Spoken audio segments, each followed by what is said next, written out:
Sajra Sadverjini is a principal robotics engineer at DexAI Robotics, where he's working to build the automated kitchen of the future using the latest technologies in robotic manipulation. Previously, he was a postdoctoral associate in the robot locomotion group at CSAIL at MIT, and he holds a PhD in mechanical engineering from BU. Okay, revolutionizing the food industry. So it has been just a little bit over a year that I transitioned from academia to industry. It has been so far my honeymoon with the industry. I've been liking it. Let's see how it goes in the subsequent years. So let's get started. So we think that the food industry is desperate for automation. There are more than 1 million unfilled jobs in food industry. The turnover is high. Wage claims are very high, much higher than other industries. This is actually my favorite headline that I saw on CNN Business some time ago. That the fast food chain was Raising Cane's that makes those nice chickens. I like it. Asked their corporate employees to go to work in their restaurants because they were short in staff. And of course, COVID-19 also triggered a realization that we want more hygienic robots, or more hygiene basically in food processing and food making. So this is a great opportunity for robots to become chefs. And our mission at DexAI is to make the lives of kitchen staff better. We view them as our customers, and we want to make it easier to feed hundreds of people. So just let's show the video. Meet Alfred, our robot. So this is a video of our robot in an actual restaurant in Boston area. It's making food. This is actually Mediterranean cuisine. It's called Bonafide restaurant in South Boston. We use a robot arm. It's standard Sprengapanta, 7 degrees of freedom. We also have that ball passing 2 degrees of freedom arm that we made ourselves. And also there's another robot in the background that just picks up the bowls from a container that has only 1 degree of freedom. So we are looking at a 10 degrees of freedom robot arm assembly. And as you see, we pick up tools, and then with those tools, we scoop utensils, we scoop food and put them into a bowl. The big thing here is that we have to perceive food and see where the food is and scoop it, the right amount of it, and put it in our in the bowl. And maybe the key is to perceive food and portion food here. And also because of food regulations, we cannot use one utensil for all the food because of cross-contamination possibilities. So every ingredient has its own utensil. And that's a big challenge because now we have to change our tools, which leads to a lot of pick up and place motions, and a lot of challenges come with that.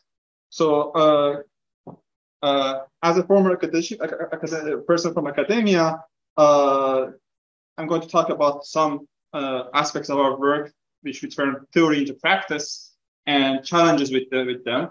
First, I'm going to talk about interaction with food. This is mostly our secret core technology. Then I will talk about the interaction with tool pickup and placement, tool change, what we call it, and final motion planning, which I think for the latter two, I actually want to make our code open source. We really think that those that have, especially for motion planning, there's a big opportunity for academia to help us and have a unified framework for motion planning.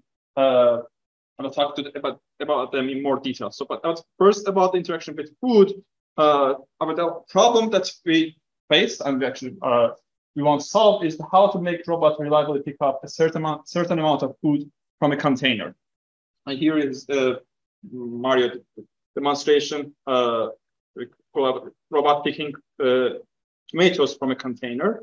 The solution is to perceive food, and then we have to use visual and force feedback to pick up the food. And there comes a lot of challenges there to how to exactly synthesize a policy out of force and visual feedback. And of course, we want to recover from unexpected blockings that come with this. There are lots of examples of that. So the core technology that we have is for vision and force feedback is a learned model. We use all the fancy things in machine learning to come up with this. and it works quite well. We can actually estimate how much food we can pick up, and the actual amount doesn't differ much from it. There's a view diagram of how much deviation of mass of food we have. And overall, we are proud of our results. Our portioning goes about like 10% of, it has about 10% error. And it is key, for example, like an experience that we had in one of the restaurants is that they're really operating with very low profit margins. So having robot portioning the right amount of food is very important, especially for some ingredients that are expensive. You don't want to put a lot of that in your bowl, sorry.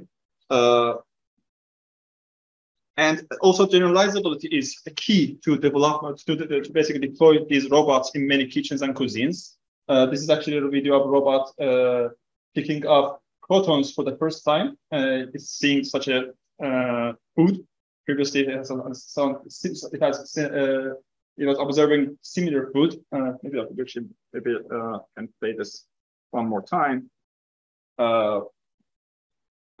And we had this problem that, for example, the bacon that we were using in lab was very different from the type of bacon that our customer was using. So this kind of generalizability, I think everybody is facing these problems in industry, is being robustness and having the robustness and having being able to generalize to different type of environments. About interacting with the tool, we are facing, I think, it's a kind of standard problem that across industry, also academia. We want to localize the tool. There are lots of tools. We want to focus on the correct tool for the ingredients. Pick up the tool, interact with food, and then put the tool back in place. And the solution to that is also standard. We use April tags. I just mentioned that. It's pretty awesome, simple. My only reservation about them is that they're ugly. So they make your environment look ugly, but they work. Until we found that accuracy that we need for them, because our tags are quite small, from the open source packages is not enough. So we had to come up with our own pose estimation algorithm based on the outputs of April tags. So we had to write an optimization based on multiple measurements and getting the corners of the April tags to have a better accuracy, which worked. But still, we have problems that's like, for example, edge cases of lighting. We had our robot installed a restaurant that had a very specific lighting condition. There was a big lamp on top of the robot, and the reflection of the light from the tool made it impossible to detect tags at some poses. And also the worst case was actually the tag was detected in a bad way on the picture on the right. So you see that there's a bit of occlusion, and the corners returned by the AR tags are not accurate, and that leads to a lot of problems. And we basically cannot estimate the tool pose correctly. So we actually, for example, this is also a problem that we were looking at it once I was a postdoc in Erasmus lab, the lighting condition. What happens if you develop a policy based on vision and then you switch off the lights, or you have a lot of glare? Lots of things can go wrong. As an example, I basically we were looking at, can lighting derail tool pose estimation? And the answer was yes, it can. These plots are maybe not very clear. On top, I have there is a lighting. There's some iterations of estimation. On top, we don't have lighting pollution, which we don't have lighting much effects. On the bottom, we have, and the numbers on X, Y, Z, and voltage estimates of the pose reveal that we will have lighting variation. We have 2 to 3 millimeters in translation error, sometimes up to 3 degrees rotation error, and that is sometimes enough to derail pose estimation in a way that we cannot actually attach successfully to the tool. But we also have, apart from vision, we also, like many other people, we use also force feedback, and that's basically a peg in hole motion, and that's a perfect place to become creative and fancy and use reinforcement learning. And that's what we did. Actually did it We actually asked an intern right from academia to do this for us, and it worked. Not to a degree that we are still want to. I've never seen a reinforcement learning working in an industrial solution like nearly 99.99% of the time. We are not yet there, but it was a nice example of seeing RL in production.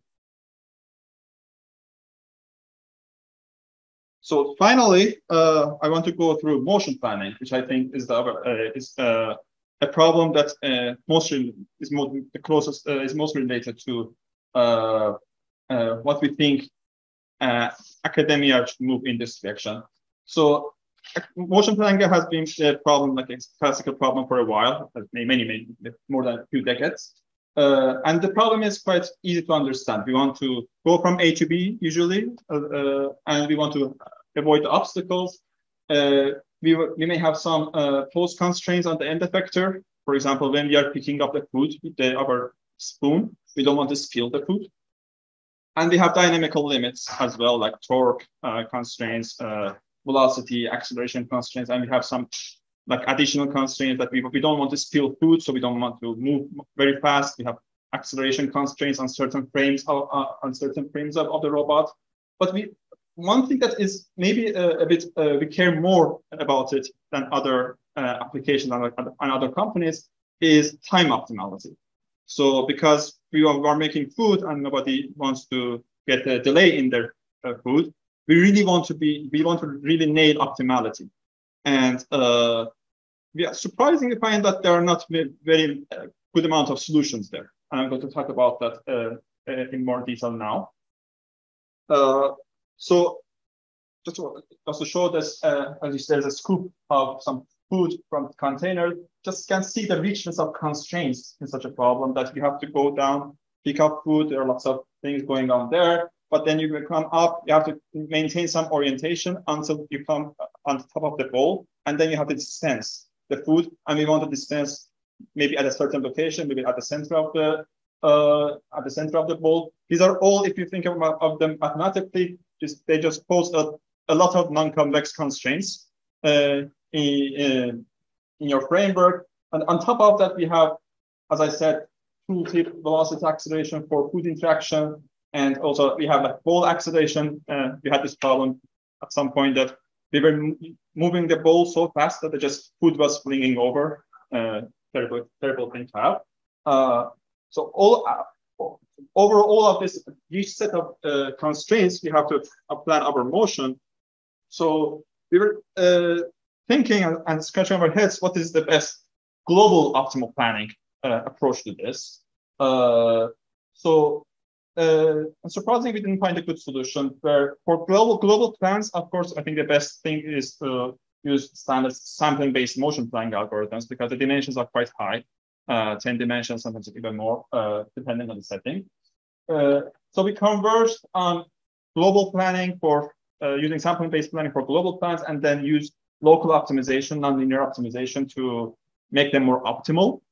But again, we claim that there's a gap in industrial academia is that there's no standard specification framework for, there's no framework for specification, verification, and synthesis for constrained motion planning. And of course, there are like formal languages like PDDL, temporal logics, etc. But there is no like good open source framework for nailing this down. As I said, our one big consideration for us is the moving time because of that directly corresponds to the speed. And one thing that we are actually kind of proud about is that in our motions, almost always at some portion at a given time, some of the constraints are active, like velocity. So we are always we are moving the robot at its dynamical limits. As an example, here, Frankers, for Frankers, they have Cartesian velocity limits, for example. At some portion of the motion, as you see at the middle plot, we are hitting pretty much the constraint, nearly 100%, as well as for like the acceleration on the arm. So how we do this?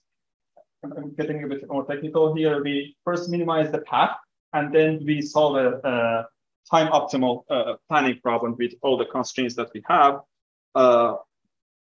And that comes optimization. And we are happy to be able to use Drake, which is a software package out of Russell's group in MIT. Now it's maintained mostly by TRI. And I think that's a very good success story of academia providing a clean, huge, but also lightweight package of software that is very, very useful. We use that to set up mathematical programs and optimizations. I personally believe optimization is underappreciated in robotics.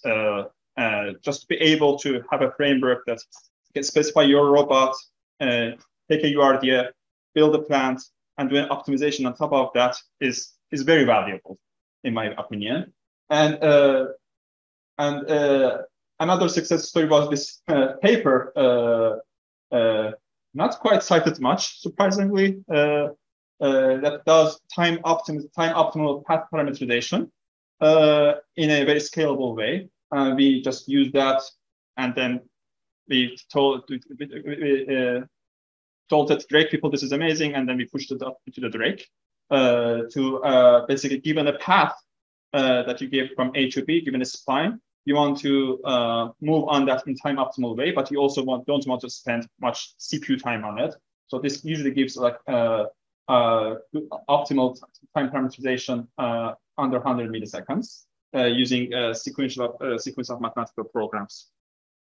So with that, this is my last slide. Just post advertisement for our work. We are right now mostly making salads. We used to also make ice creams.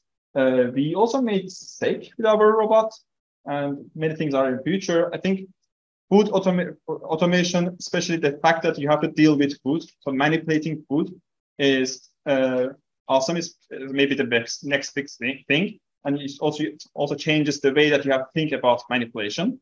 And chefs like it, people like it. I think it's a great avenue for research also in academia. And I have seen a lot of papers recently coming on food manipulation. So with that, I'm happy to take questions.